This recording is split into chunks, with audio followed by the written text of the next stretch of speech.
আসসালামু আলাইকুম রহমতুল্লাহ বারাকাত।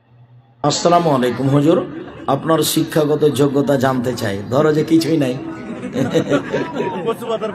কচুর পাতার পানি, তো বহুবার বলা আছে। কি করবে শিক্ষা নিয়ে? আমাদের আহলে হাদিস হুজুররা, হ্যাঁ, আহলে হাদিসের ভিতরে একজনও ওরা আলেম পাশ করে নাই, এবং কি একজনও মানে এত পড়ালেখা করে নাই, শিক্ষিত না, বুঝছেন তো। অথচ বাংলাদেশের ভিতরে বড় বড় বয়ান করতেছে।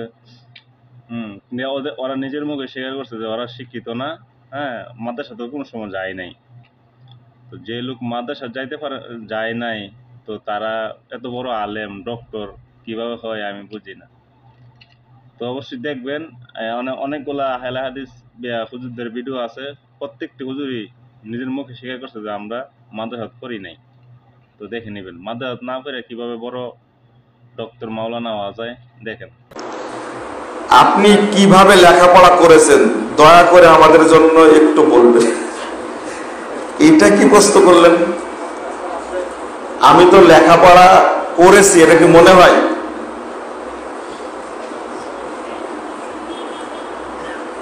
এই একটা টাইমে খারেজি মাদ্রাসায় যখন পড়েছি তখন কিছু পড়াশোনা হয়েছে, আমার ব্রেন টেন ভালো ছিল না। পরবর্তী যখন বিশ্ববিদ্যালয়ে আসি তখন তো আর পড়াশোনা করিনি, আন্দোলন আর সংগ্রাম করেছি, সেটা রাজপথের বক্তব্য দিছি। তখন তোমরা মনে হয় বিশ্বাসই করবে না, 2005 সাল, কত আগে, সেই সময় বাইতুল মোকাররমের দক্ষিণ গেটে দাঁড়িয়ে বক্তব্য দিয়েছি, উত্তর গেটে 2006 সালে মুক্তা বিমানে দাঁড়িয়ে বক্তব্য দিয়েছি। কেন যেন বক্তব্য দেওয়ার জন্য আমাকে লাগাইতো, আর বক্তারা তো মূর্খ হয়, জানো না এটা? এই জন্য পড়াশোনার সুযোগ পাইনি। মোহাম্মদ আবু তোহা আদনান সাহেব, আমি ওনার মতো শিক্ষিত মানুষ না। টু বি অনেস্ট, আমার কোনো এত সার্টিফিকেট তো দূরের কথা, আমি তো মাদ্রাসার গণ্ডি পার হতে পারিনি, স্কুলের গণ্ডি তো পার হতে পারিনি আমি। বাট প্রশ্ন করার যোগ্যতা আমি অর্জন করেছি। আল্লাহ আমাকে মানুষ হিসেবে প্রেরণ করেছে, জিহবা দিয়েছে। মোহাম্মদ আবু তোহা আদনান সাহেব, আমি ওনার মতো শিক্ষিত মানুষ না। টু বি অনেস্ট, আমার কোনো এত সার্টিফিকেট তো দূরের কথা, আমি তো মাদ্রাসার গণ্ডি পার হতে পারিনি, স্কুলের গণ্ডি তো পার হতে পারিনি আমি।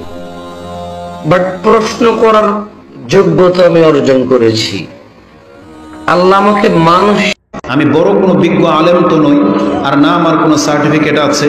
এই কথা আমি এরকম শত মানুষের সামনে বলতে আমার কোনো দ্বিধা নাই, যেটা সত্য সেটাই। উপরন্তু আমি কোনোদিন মাদ্রাসার ধার প্রান্ত পর্যন্ত যাইনি, যার ফলে এটা হয়তো অনেকে জানেন না, কিন্তু আজকে জেনে নেন, আমি কোনোদিন মাদ্রাসায় যাওয়ার সৌভাগ্য আমার হয় নাই। এটা হয়তো অনেকে জানেন না, কিন্তু আজকে জেনে নেন, আমি কোনোদিন মাদ্রাসায় যাওয়ার সৌভাগ্য আমার হয় নাই। আমি কোনোদিন মাদ্রাসায় যাওয়ার সৌভাগ্য আমার হয় নাই। আর আমি মাদ্রাসাতে পড়াশোনা করিনি। হ্যাঁ, অনেকে বলে যে আমি তার মাদ্রাসায় পড়াশোনা করেছি, আসলে মাদ্রাসাতে পড়াশোনা করিনি। আমি জেনারেল শিক্ষিত মানুষ, primary, high school, intermediate, Naogaon সরকারি কলেজ থেকে কেমিস্ট্রিতে অনার্স। পরিচয় কি দেবো ভাই, আমাকে তো সব গোটাটাই দেখতে পাচ্ছেন। আমি একজন মানুষ, 1992 মানে 1992 5 মে আমার জন্ম, ইন্ডিয়া, জলঙ্গি, মুর্শিদাবাদ, একদম থানার পাশে। থানার দল আমার দল এক, মানে আমি বাইরে থাকি মানে থানাতে থাকি, মানে আমাকে নতুন করে জেলে পড়ার দরকার নেই, মানে থানার বাড়ি একই জায়গা, মানে ওখানেই আমি আছি। 1992 জন্ম। আমি শিক্ষাগত যোগ্যতা, ধর্মীয় শিক্ষা আমার জিরো, কিছুই নেই। কোনো মাদ্রাসাতে জীবনে পড়ার উদ্দেশ্যে আমি কখনো যাইনি, তবে বক্তৃতার জগৎ অনুযায়ী গিয়েছি। আর এমনি জেনারেল শিক্ষিত, আমি বিএ কমপ্লিট করেছি, ইতিহাসে অনার্স। এটা হিস্ট্রি বলতে, এটা ইসলামিক হিস্ট্রি নাই, আমাদের ইন্ডিয়াতে ইসলামিক হিস্ট্রি নেই, মানে আমাদের আন্তর্জাতিক হিস্ট্রি যেগুলো আছে। মানে একটু আমার শিক্ষাগত যোগ্যতা, আমার জন্মস্থান 2024 আগস্ট বিয়ে করেছি, এটা নতুন খবর যুক্ত হয়েছে আমার বায়োডাটাতে। আর কি বলি বলেন, আর কিছু থাকলো নাকি? আর এখন আপাতত আপনার সামনে আলোচনা করছি, এতটাই।